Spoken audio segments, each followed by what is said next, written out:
Welcome back to my channel. বেশ অনেকদিন বাদে তোমাদের সাথে শেয়ার করছি একটা বড় ভিডিও, আর এটা হতে চলেছে একটা রেসিপি ভিডিও। তো ভিডিওর শুরুতে আমার মুখটাকে ইগনোর করো, কারণ দুপুরবেলা আমি ঘুমিয়ে পড়েছিলাম, তারপর উঠে এই রেসিপিটা প্রিপারেশন করতে আরম্ভ করেছি। থাম্বনেল আর টাইটেল দেখে তোমরা বুঝতেই পেরেছো এটা হচ্ছে সবার ফেভারিট চিকেন পকোড়া। তো তার জন্য ফ্রিজ থেকে আগে সকালের আনা সলিড মাংসের পিস, ধনে পাতা এবং বিভিন্ন রকম মশলা, ডিম, সস বার করে নেওয়া হচ্ছে। এটা হচ্ছে সস। দেন এখানে বার করে নেওয়া হয়েছে পাতি লেবু, এবং এরপর হচ্ছে আমার কাজ এই জিনিসগুলোকে এখন রান্নাঘরে ট্রান্সফার করা, কারণ ফ্রিজটা তো আমাদের রান্নাঘরে নেই। আমি এখানে ট্রান্সফার করে দিলাম। দেন এখানে মা ওই মাংসটাকে একটুখানি জলে জাস্ট ধুয়ে নিচ্ছে। ধোয়ার পর এটা এবার ম্যারিনেট করতে বসানো হবে। ম্যারিনেটটাই আসল, এখানে আর কিছু নেই। প্রথমে এখানে দেওয়া হচ্ছে পাতি লেবুর রস। তার আগে মাংসগুলোকে, যেগুলো বড় পিস ছিল সেগুলোকে একটুখানি ছোটো ছোটো করে কেটে নেওয়া হয়েছে। তারপর দেওয়া হয়েছে গোলমরিচের গুঁড়ো, এবং এটাকে আমাকে আবার মিক্স করতে বলা হলো। দেন এর মধ্যে দেওয়া হচ্ছে পেঁয়াজ কুচি, একটা বড় সাইজের পেঁয়াজ দিলেই যথেষ্ট। তো এখানে মা পেঁয়াজটা কুচোচ্ছে এবং দেন এর মধ্যে দিয়ে দিল। তারপর এখন দেওয়া হচ্ছে ধনে পাতা। এই ধনে পাতার গন্ধটা কিন্তু একদম ফুচকার কথা মনে করিয়ে দেয়। তো যাই হোক, এখানে মা ধনে পাতাগুলোকে একটু একটু করে কেটে দিতে লাগছে, আর আমি তারপর মাখাতে লাগছি।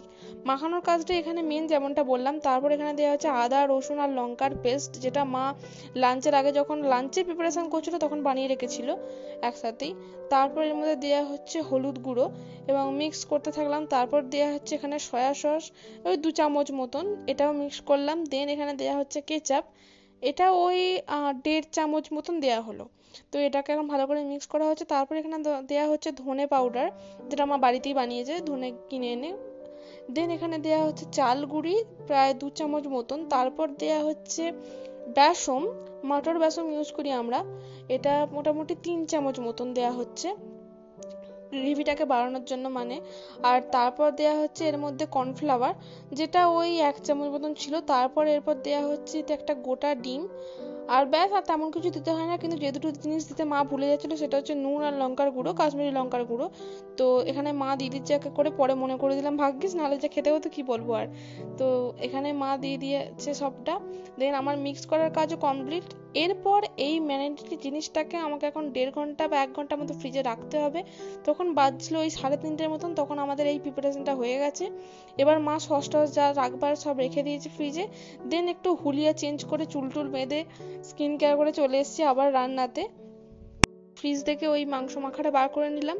এবার এটাকে আমাকে রান্না করে নিয়ে যেতে হবে। এখানে মা তেল গরম করতে দিয়ে দিয়েছে, তেল দেয়নি, কড়াটাকে গরম করতে দিয়েছে। আর এখানে আমি ব্যাপারটা রেখে দিলাম। তো এইখানে তেল গরম হচ্ছে, এখন প্রায় সন্ধ্যের সময়। এটা স্ন্যাক্স হিসেবেই খাবো, অবভিয়াসলি এটা স্ন্যাক্সেরই আইটেম। তো এখানে সাদা তেল দিয়ে দেওয়া হয়ে গেছে। আর এখানে আমার নিউট্রিশনের প্র্যাকটিক্যালের জন্য ছোলা ভিজিয়ে রেখেছিলাম, যেটা আমি ভিডিও শ্যুট করতে করতে অর্ধেক খেয়ে ফেলেছি। তো সেদিনকে বৃষ্টি হওয়ার জন্য আমরা যেতে পারিনি প্র্যাকটিক্যাল করতে। তো যাই হোক, এখানে এখন এক এক করে প্রথম বড়া দুটি ভাজা হচ্ছে। বড়া কি বলছি, চিকেন পকোড়া। তো যাই হোক, বাঙালি মানুষ, কিছু ভাজা দেখলেই বড়া বলেই মনে হয় স্বাভাবিক। তো এখানে চিকেন পকোড়া ভাজা হচ্ছে। প্রথমবারতেই প্রায় 7-8 পিস দেওয়া হয়েছে। আর আমি এখানে ভাজার আগে সস ঢেলে রেডি, যে পড়লেই আগে আমরা টেস্ট করে দেখবো যে কেমন হয়েছে ব্যাপারটা।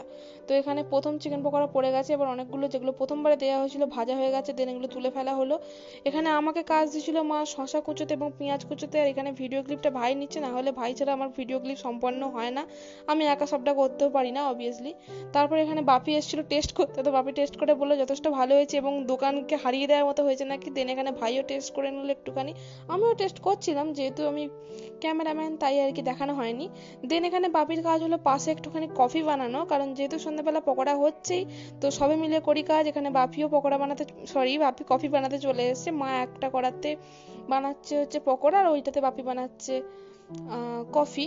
তো এরা কফি বানাতে বানাতে অর্ধেক পকোড়া খেয়ে ফেলেছে। তো যাই হোক, তো ভিডিও শেষে কি দেখাবো সেটা নিয়ে চিন্তা করা গেছিল। দেন এখানে পকোড়া বানানো কমপ্লিট। আর এখানে আমাদের কালারটাকে ঘরে বয়ে নিয়ে এলাম। এখানে ভাই আর আমি বসে রয়েছি। দেন এখানে সবকিছু আমরা পুরো রেডি করে নিয়েছি। এখানে এবার খাওয়া হবে, যা সাজানো হবে। একটা ফটো তোলার জন্য মা প্লেটটা ভালো করে সাজাচ্ছে। এখানে ভাই দেখাচ্ছে যে ভেতরে স্টাফিংটা কত নরম হয়েছে। That's it. আর তেমন কিছু ভিডিও ক্লিপ নিইনি। আর কি বা বলবার ছিল, খেতে খুবই ভালো হয়েছিল। তোমরা শুধু সব জিনিসপত্রগুলো পরিমাণ মতো দিলেই এরকম টেস্টি হবে, নতুন কিছু নয়। আর এখানে ভাই বলে দিচ্ছে দারুণ হয়েছে। ভাইয়ের সব খাবারই দারুণই লাগে। তো ভিডিওটা এটুকুই ছিল। আরও এরকম ভিডিও দেখতে তাহলে চ্যানেলটাকে সাবস্ক্রাইব করো। বাই।